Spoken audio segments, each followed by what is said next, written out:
اب میں آپ کو ذرا اس جو انسانوں میں سے انسان دشمنی کا جن کا سب سے بڑا رول ہے، میں ان کی 2000 سالہ تاریخ کا آپ کے سامنے نقشہ رکھنا چاہتا ہوں۔ ان 1400 سال کا تو میں نے صرف 4 آپ کو پوائنٹس بتائے۔ موسیٰ سے عیسیٰ تک 1400 برس علیہ الصلوۃ والسلام، 2 مرتبہ عروج، 2 مرتبہ زوال، اشیریوں کے ہاتھوں پٹوائی، بابلیوں کے ہاتھوں پٹانا، گریکس کے ہاتھوں مرمت، رومنس کے ہاتھوں مرمت۔ یہ جو 2000 سال ہیں، کیونکہ اب تو ظاہر بات ہے 21ویں صدی شروع ہو گئی، 20 صدیاں حضرت مسیح کو پوری ہو گئی۔ پہلی بات نوٹ کیجئے، حضرت مسیح کی پیدائش ہے سن 1 قبل مسیح۔ یہ نقطہ آپ نے کبھی سنا ہے یا نہیں؟ جب ملینیم کا سلسلہ شروع ہوا تھا پچھلے سال، تو میں نے بیان کر دیا تھا کہ ایک عجیب حساب کے اندر انہوں نے غلطی کی ہوئی ہے۔ حضرت مسیح کی پیدائش ہوئی 25 دسمبر کو، سن انہوں نے شروع کر دیا، جو اس کے بعد جنوری آئی تو پہلا سال شروع ہو گیا۔ اگر جنوری سے پہلا سال شروع ہوا تو یہ 6 دن جو ہے تو اس کے پچھلے سال میں تھے، لہذا کہا جائے گا کہ Jesus Christ was born 1 year before Christ BC۔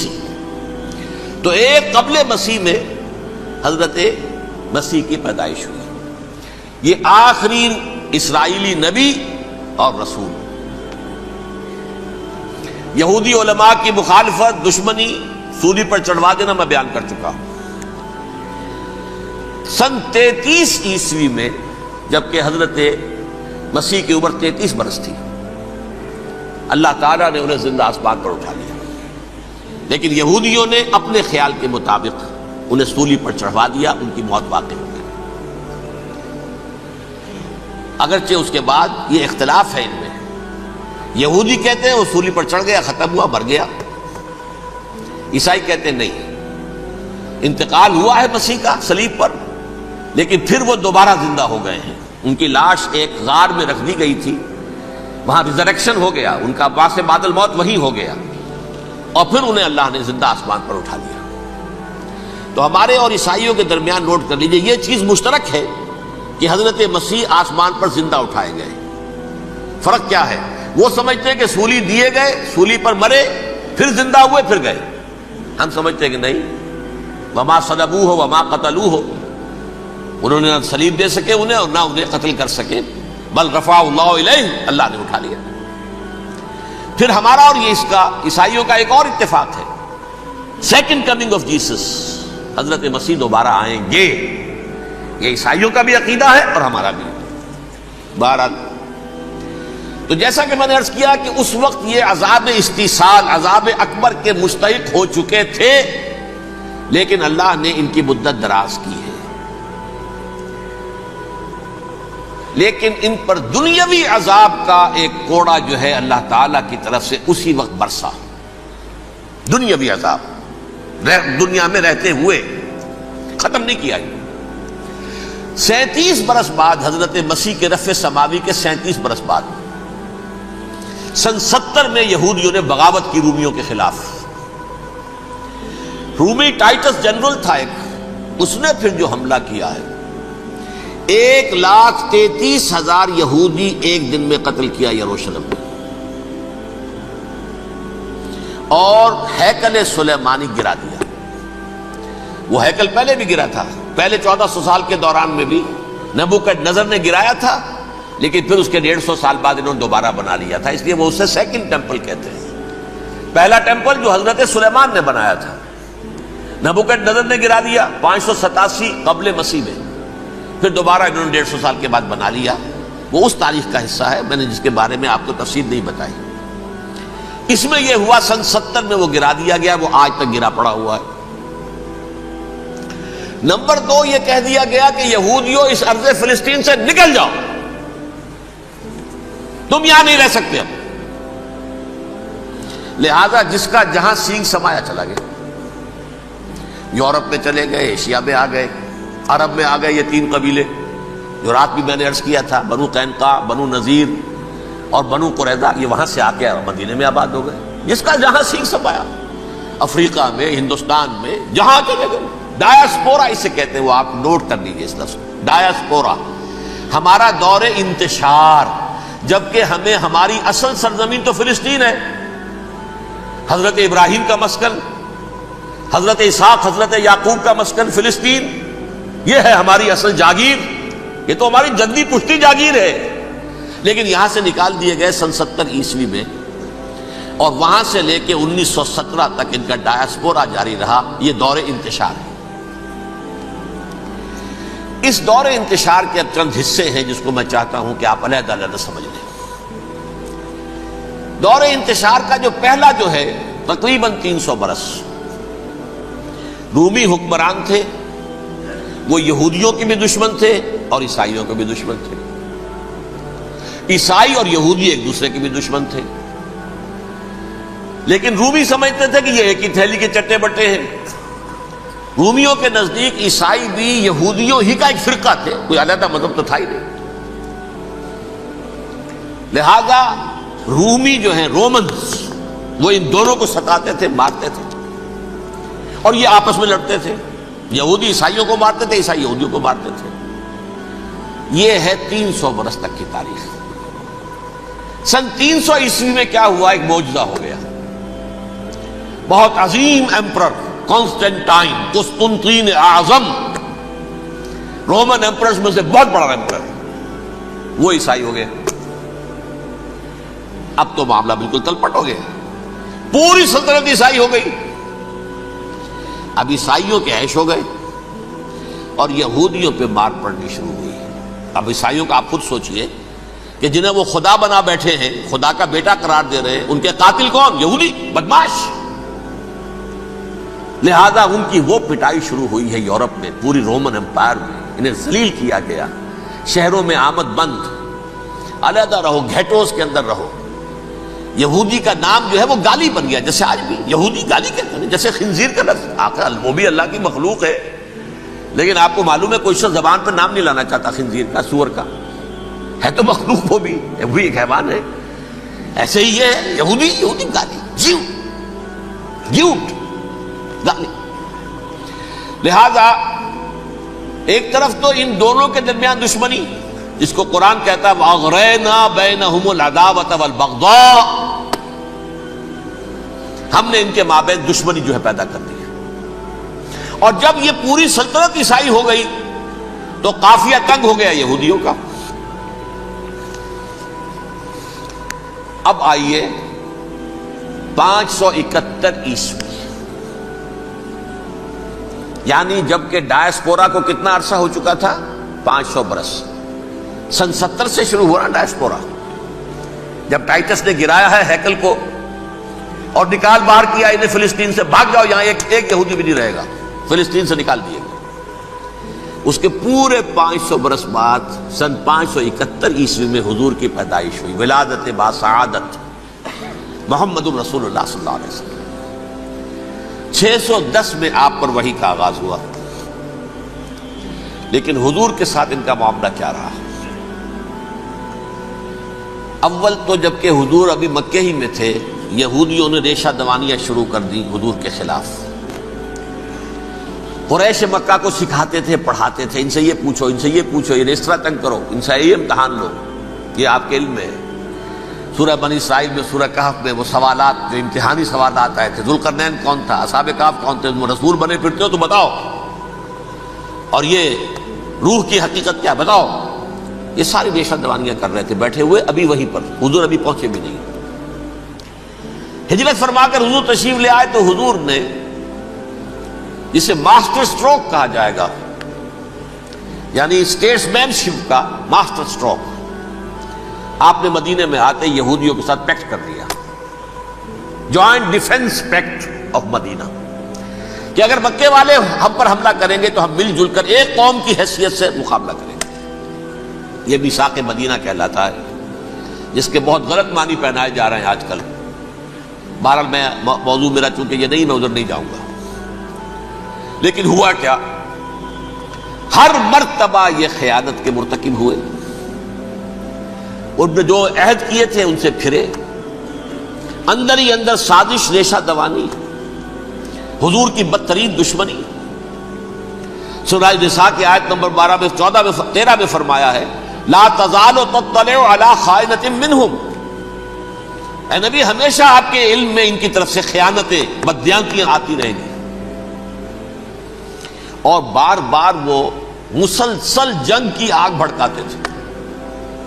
قریش کو دعوت دیتے، آؤ آؤ آؤ ہم اندر سے بغاوت کر دیں گے، تم آؤ تو صحیح، ختم کریں محمد کو اور اہل ایمان کو صلی اللہ علیہ وسلم ورضی اللہ تعالی عنہم اجمعین. لیکن پھر جب وہ آتے تھے تو یہ دبک جاتے تھے، ان میں ہمت نہیں تھی، میدان کے مرد نہیں رہے تھے. یہ سورہ حشر میں ان کا نقشہ کھینچا گیا ہے. کھلے میدان میں مقابلے کی اس کے اندر صلاحیت ہی نہیں ہے. یہ تو فصیلوں کے پیچھے سے، جیسے عورتیں کہیں دیہات میں لڑائی ہوتی ہے تو مرد جو ہے گلیوں میں لڑتے ہیں، عورتیں اوپر سے پتھر پھینکتی ہیں، بس وہ کام یہ کر سکتے تھے. من ورائے جدر، فصیلوں کے پیچھے سے، جنگ میں میدان میں نہیں آ سکتے. بہرحال قرآن مجید میں ہے یہ سورہ مائدہ کی آیت نمبر 64، کلما اوقدوا نارا للحرب اطفاها اللہ.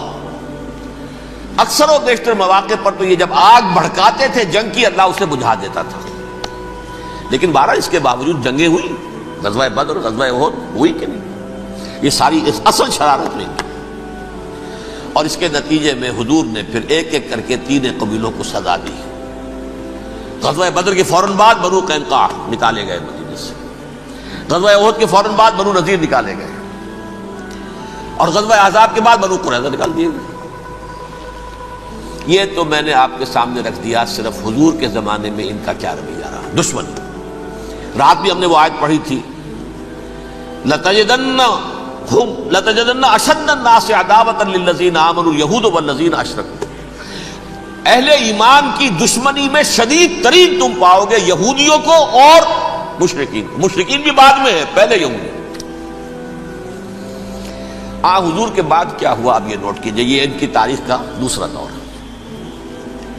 حضرت عمر رضی اللہ تعالیٰ عنہ کا عہد خلافت ہے.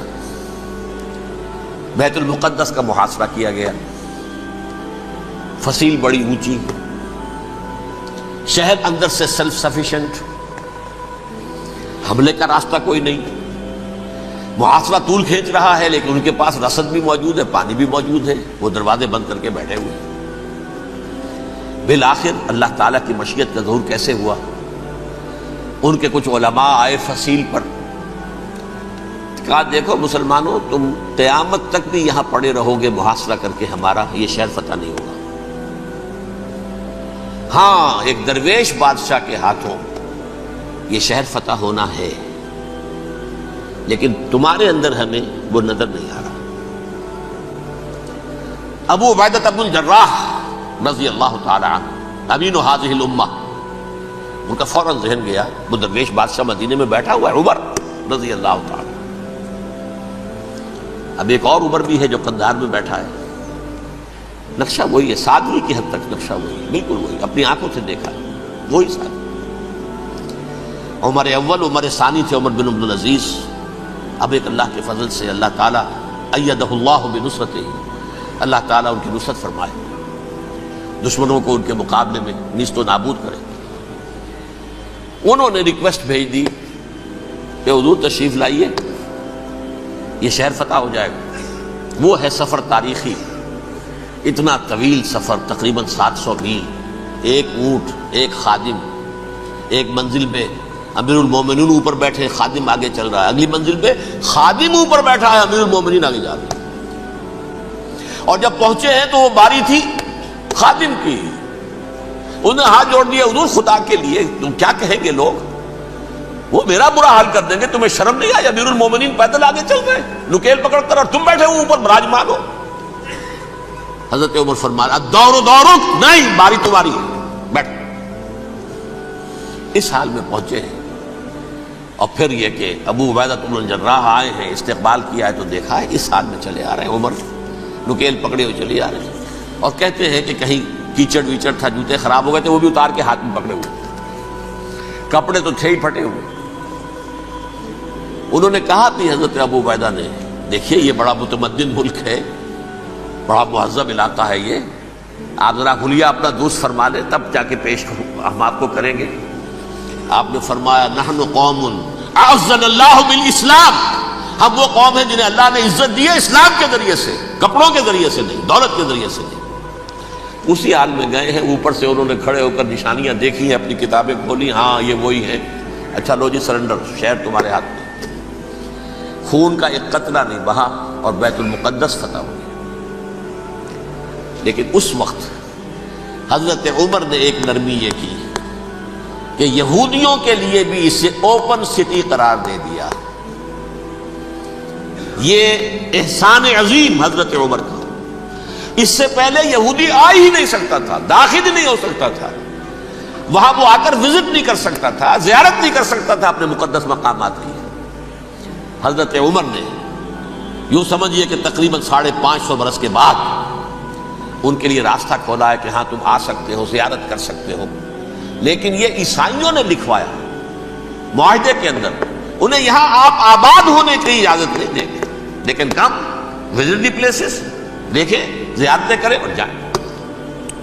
یہ معاہدہ حضرت عمر کا ہے رضی اللہ تعالیٰ، جو پھر خلافت راشدہ کے بعد بنو امیہ نے بھی اس کو آرڈر کیا، بنو عباس نے کیا، پھر جو ہمارے یہ ترکوں میں اندر خلافت آئی تو ترک خلفاء نے بھی اس معاہدے کی پوری پابندی کی۔ فلسطین میں آ سکتے ہیں یہودی صرف زائرین کی حیثیت سے، وہاں آباد نہیں ہو سکتے۔ اب آئیے اگلا دور آیا حضرت عثمان کا دور خلافت۔ یہ ہے وہ وقت کہ اب یہود نے امت مسلمہ کی پیٹھ میں چھرا ڈھونڈا۔ وہ کیسے؟ ایک یہودی عبداللہ ابن سبا اسلام کا لبادہ اوڑھ کر آ گیا، معاشرے کا جائزہ لے لیا، ان میں بنو ہاشم اور بنو امیہ میں جو پرانی کشاکش تھی اس کے کچھ نہ کچھ جراثیم باقی ہیں، اگر ان کو ذرا بھڑکا دے تو مسلمانوں میں انتشار پیدا ہو جائے۔ کہا یہ عثمان کون ہے؟ یہ تو بنو امیہ میں سے ہے، یہ حق تو بنو ہاشم کا ہے، خلافت ان کے پاس ہونی چاہیے، محمد کے تو رشتہ دار وہ ہے صلی اللہ علیہ وسلم۔ عوام الناس کے اندر بات پھیلنی شروع ہوئی، پھر ایک بڑی سازش کے انداز میں حضرت عثمان کے خلاف پروپیگنڈا، حضرت عثمان کے جو عاملین تھے، گورنر تھے، ان کے خلاف پروپیگنڈا، اور ایسی ہوشیاری کرتے تھے کہ کوفے میں کوفے کے حاکم کے خلاف کچھ نہیں کہنا، اجی مصر میں یہ ہو رہا ہے، اجی شام میں یہ ہو رہا ہے، اجی یہ جو عثمان ہے وہ یہ کر رہا ہے، یہ ظلم ہو رہا ہے، یہ لوٹ مار ہو رہی ہے، یہ خیانتیں ہو رہی ہیں۔ اب نہ تو اس زمانے میں مینز آف کمیونیکیشن، کیسے تصدیق کریں؟ افواہیں تو آپ آج کراچی کے اندر شروع ہو جائے تو پتہ نہیں چل سکتا کسی کو کہ کیا اس میں صداقت ہے کیا جھوٹ ہے، اور بری بات جو ہے فطرت انسانی کی کمزوری ہے وہ فوراً قبول کرتا ہے، کسی کے بارے میں اچھی بات ماننے کو تیار نہیں ہوتا لیکن بری بات تو فوراً تیار ہے۔ بہرحال یہ فتنہ انہوں نے اٹھایا، حضرت علی کی الوہیت کا فتنہ اٹھایا، حضرت عثمان کے خلاف الفتنۃ الکبریٰ برپا کیا، حضرت عثمان شہید ہوئے۔ اس کے بعد 5 برس تک مسلمان ایک دوسرے کی گردنیں کاٹتے رہے، باہمی خانہ جنگی ہوئی، امت کو وہ زخم لگایا ہے جو آج تک جس سے خون رس رہا ہے۔ یہ شیعان عثمان اور شیعان علی تھے جو بعد میں پھر سنی اور شیعہ ہو، اور آج تک فتنہ کس نے جگایا؟ ایک عبداللہ ابن سبا یہودی اور اس کے کارندے، شیطان کا ایجنٹ، اور انسانوں میں سے بھی اس کے جو بھی حواریین تھے اور شیطانوں کے اندر سے بھی تھے، انہوں نے بھی اس آگ کو بھڑکایا۔ یہ آپ سوچ لیجئے کہ یہ کس نے وہ زخم لگایا؟ یہودی۔ اگلا دور آیا، خلافت راشدہ ختم ہوئی، بنو امیہ کا بھی دور کافی گزر گیا۔ طارق ابن زیاد 712 عیسوی میں حملہ کرتے ہیں اسپین پر۔ اسپین اس وقت عیسائیت کا بہت بڑا گڑھ، بڑے کٹر ترین عیسائی جو ہے وہ اسپین میں تھے، لہذا یہودیوں کی وہاں بہت پٹائی ہوتی تھی، میں بتا چکا ہوں، دشمنی تھی ان کی تو چلی آ رہی تھی عیسائیوں کے ہاتھوں یہودیوں کی، وہ تو سن 300 عیسوی سے ایمپرر کانسٹنٹائن کے بعد سے شروع ہو گئی تھی۔ اس حوالے سے یہودیوں نے اس وقت چالاکی یہ برتی، کچھ راستے واسطے بتائے، کچھ مدد کی طارق ابن زیاد کی۔ طارق ابن زیاد نے انہیں اپنا محسن سمجھا، ہسپانیہ فتح ہو گیا تو یہودی چونکہ محسنین کی فہرست میں آ چکے تھے، انہیں بہت اقتدار نصیب ہوا، بڑی سپورٹ مسلمانوں نے دی۔ ان کے بڑے بڑے علماء جو ہیں اسی دور کے اندر پیدا ہوئے، بڑے بڑے تھنکرز ان کے اسی دور میں پیدا ہوئے۔ بن گوریون جو کہ ایک وزیر اعظم تھا اسرائیل کا، اس نے یہ لکھا ہے اپنی کتاب میں، Muslim Spain was the golden era of our diaspora. وہ ڈائسپورا جو 70 عیسوی سے شروع ہوا تھا اور 1917 عیسوی تک جاری رہا ہے، اس میں سے گولڈن ایرا ہمارا جو تھا وہ مسلم اسپین تھا۔ ہسپانیہ میں بیٹھ کر ہم نے عیش کیے، لیکن وہاں سے انہوں نے اور جو کچھ کیا، یہ تو داستان کے بہت سے گوشے ہیں، لیکن میں جس اسٹریٹ لائن میں چل رہا ہوں اس کے اعتبار سے ایک بات سمجھ لیجیے، وہاں بیٹھ کر انہوں نے اب عیسائیت کی پیٹھ میں چھرا گھونپا، پروٹیسٹنٹ مذہب پیدا کیا، تقسیم کر دیا، جیسے شیعہ سنی کی تقسیم، عبداللہ ابن سبا، رومن کیتھولک اور پروٹیسٹنٹ کی تقسیم، یہودی علماء۔ ہوتا کیا تھا، ہسپانیہ کی یونیورسٹیاں ہیں، کارڈووا میں ہے، ٹولیڈو میں ہے، گریناڈا میں ہے، غرناطہ، قرطبہ، تولیتلا، اور وہاں آتے تھے لوگ، فرانس سے چلے آ رہے ہیں نوجوان پڑھنے کے لیے، جرمنی سے چلے آ رہے ہیں، اٹلی سے چلے آ رہے ہیں، تین ہی ملک قریب ترین پڑھتے ہیں سینٹرل جو یورپ کے ہیں۔ یہاں پر جو ہے وہ اسلام جو نور پھیلا رہا تھا اس سے بھی مستفیض ہوئے، جہالت کے جو ہے پردے ان کے وہ چھٹے، اس کے ساتھ ہی وہ یہودی وہاں ان کے اندر جو جراثیم داخل کر رہے تھے وہ اس عیسائیت کے خلاف بغاوت، جو اس وقت دنیا میں عیسائیت اس وقت تھی، پوپ کا راج تھا دنیا میں اس وقت، یورپ میں جو عیسائیت تھی اس میں ایک طرف بادشاہ تھے، لیکن بادشاہوں کی حیثیت وہاں پر یوں سمجھ لیجئے کٹ پتلیوں کی تھی، اصل قوت پوپ کے ہاتھ میں تھی۔ اور پوپ کو انہوں نے جیسے قرآن نے کہا اتخذوا احبارهم ورهبانهم اربابا من دون اللہ، کیونکہ سینٹ پال نے شریعت موسوی ساقط کر دی تھی تو اب شریعت تھی ہی نہیں، پوپ کو اختیار تھا جس چیز کو چاہے حلال قرار دے دے، جس چیز کو چاہے حرام قرار دے دے۔ اتخذوا احبارهم ورهبانهم اربابا من دون اللہ۔ انہوں نے کہا صاحب یہ پوپ کس بلا کا نام ہے، یہ بھی انسان ہے، بات تو ٹھیک تھی نا، اصل حیثیت تو کتاب کی ہونی چاہیے نا، ڈیوائن بک، دی ریویلڈ اسکرپچر، لہذا اور یہ کتاب ہر شخص پڑھ سکتا ہے، کوئی پوپ کے باپ کو جو ہے کوئی اس کے لیے پروپرائٹری رائٹس تو نہیں ہے کہ صرف پوپ پڑھ سکتا ہے یا پادری پڑھ سکتے ہیں، ہم بھی پڑھ سکتے ہیں، ہم بھی سمجھ سکتے ہیں۔ یہ باتیں تھی کہ جن کو بڑھا چڑھا کر بیان کر کے اور پوپ کا اقتدار ختم کرا دیا اور توجہ مرکوز کر دی بائبل کی طرف۔ اب بائبل میں بڑا حصہ تو اولڈ ٹیسٹامنٹ کا ہے، نتیجہ کیا ہوا، یہود کی عظمت پروٹیسٹنٹس کے نزدیک مسلم ہو گئی۔ اصل قوم تو یہ ہے، وہ دشمنی بدلی کہ نہیں بدلی، موسیٰ کے امتی یہ ہے، تورات موسیٰ کو دی گئی، ابراہیم کی نسل یہ ہے، لہذا وہ جو دشمنی تھی، جو عداوت تھی کہ ہمارے خدا کو سولی چڑھانے والے ہیں یہ بدماش، اس کا ازالہ ہوا اس پروٹیسٹنٹ مذہب کے نتیجے میں۔ یہ میں اب آپ کو بتاتا ہوں کہ ایک نتیجہ وہ نکلا ہے جسے برٹرنڈ رسل نے بیان کیا ہے، اس کی کتاب ہے ان پریز آف آئیڈلنس، صفحہ 108۔ وہ لکھتا ہے the Christians retaining the Judaic belief in special revelation added to it the Roman desire for worldwide domination and the Greek taste for metaphysical subtleties. The combination produced the most fiercely persecuting religion that the world has yet known. یہ تین چیزیں آ کر عیسائیت میں مل گئی۔ ایک تو جب یہ اولڈ ٹیسٹمنٹ جو ہے وہ ان کے ہاتھ میں آ گئی، اور اس کے میں کچھ آپ کو بتا دیتا ہوں کہ اولڈ ٹیسٹمنٹ کی تعلیمات، کیونکہ یہ اولڈ ٹیسٹمنٹ جو ہے یہ محرف تھی، اصل تورات تو گم ہو گئی تھی 587 قبل مسیح میں، جب پہلی مرتبہ ہیکل جو ہے تباہ ہوا ہے اس وقت ختم ہو گئی تھی۔ اس کے کوئی 150 سال کے بعد انہوں نے یادداشتوں سے مرتب کر کے لکھی ہے، اب اس میں ان کے اپنے خیالات، اپنے امانی، اپنی توجیحات وہ شامل ہو گئی۔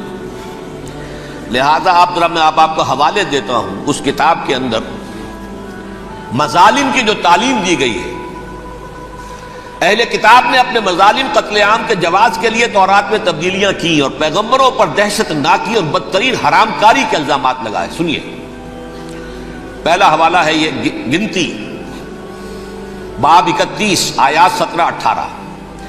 اس لیے ان بچوں میں جتنے لڑکے ہیں سب کو مار ڈالو، اور جتنی عورتیں مرد کا منہ دیکھ چکی ہیں ان کو بھی قتل کر ڈالو، لیکن ان لڑکیوں کو جو مرد سے واقف نہیں اور اچھوتی ہیں اپنے لیے زندہ رکھو.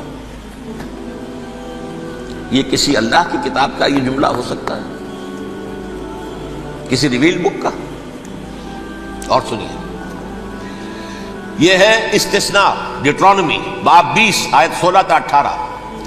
پر ان قوموں کے شہروں میں جن کو خداوند تیرا خدا میراث کے طور پر تجھ کو دیتا ہے، کسی ذی نفس کو جیتا نہ بچا رکھنا، جیسا خداوند تیرے خدا نے تجھ کو حکم دیا بالکل نیست کر دینا.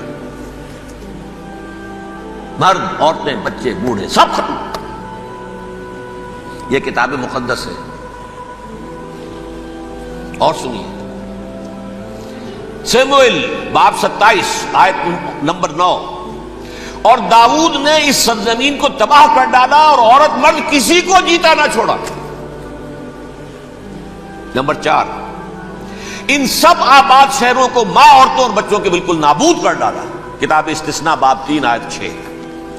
یہ ہے جو کہہ رہا ہے برٹرنڈ رسل، کرسچینٹی میں آ کر یہ تین چیزیں شامل ہو گئی. ایک تو یہ باربیرین یہ تعلیم جو ہے، اور یہ مذہب کے نام پہ تعلیم، یہ کتاب مقدس کی تعلیم. نمبر 2، رومنز کے اندر جو ایک تمنا تھی ورلڈ ڈومینیشن کی، وہ عیسائیت کے اندر آ گئی. اس لیے کہ پوری رومن امپائر جو ہے عیسائی ہو گئی، تو اسے وراثت کے اندر ورلڈ ڈومینیشن کی جو ایک تمنا تھی وہ مل گئی. اور پھر یہ کہ انہوں نے جو توہمات تھے یونانیوں کے، ان کو بھی اپنے ہاں مختلف شکلوں کے اندر جمع کر لیا. ان تین چیزوں کا the combination produced the most fiercely persecuting religion that the world has yet known. اس کے نتیجے میں دنیا میں تاریخ انسانیت کے اندر جو بدترین خوخار ترین مذہب ہو سکتا ہے وہ شکل عیسائیت نے اختیار کی ہے. اور اس کا مظہر عتم کیا تھا؟ نوٹ کیجیے، صلیبی جنگیں. ایک بات ٹائم ٹیبل کے اعتبار سے نوٹ کر لیجئے گا. فرسٹ ملینیم ختم ہوا، سیکنڈ شروع ہوا. ان کے 1000 سال ختم ہوئے تو 11ویں صدی میں سیکنڈ ملینیم شروع ہوا، جو پہلی صلیبی جنگیں ہوئی. لاکھوں مسلمان قتل کیے. صرف یروشلم کے اندر اتنا خون بہایا ہے کہ خود ان کے ہسٹورینز لکھتے ہیں کہ جب ان صلیبیوں نے جب گھوڑوں کے ساتھ وہ چل رہے تھے گلیوں میں، تو ان کے گھوڑوں کے گھٹنوں تک خون کی ندی بہ رہی تھی. جہاں سے گزرے ختم کرتے چلے گئے، آبادیاں کی آبادیاں ختم کر. اگرچہ اس کروسیڈ میں گیہوں کے ساتھ گھن بھی پسا، یہودی بھی بہت مارے گئے. یہ فرانس سے، جرمنی سے جب یہ کروسیڈرز آ رہے تھے، 3000 میل کا سفر طے کر کے آئے تھے. سوچئے تو صحیح. اربن ثانی پوپ جو تھا، آگ لگا دی تھی اس نے پورے یورپ کے اندر. شرم سے ڈوب مرو، تمہارے مقدس علاقے مسلمانوں کے ہاتھ میں. انفیڈلز، یہ کافر، یہ مرتد، یہ ملحد. مسیح جہاں پیدا ہوا، مسیح کو جہاں سولی دی گئی، وہ کہاں ہے؟ ان کے ہاتھ میں. وہ آگ لگائی ہے، 3000 میل کا فاصلہ طے کر کے یہ قومیں آئی ہیں وہاں، اور جو تباہی مچائی ہے. تاریخ انسانی میں ایسی بربریت کی کوئی مثال. اور یہ ان کے اپنے ہسٹورینز لکھتے ہیں شرم کے بارے میں. ایسے محسوس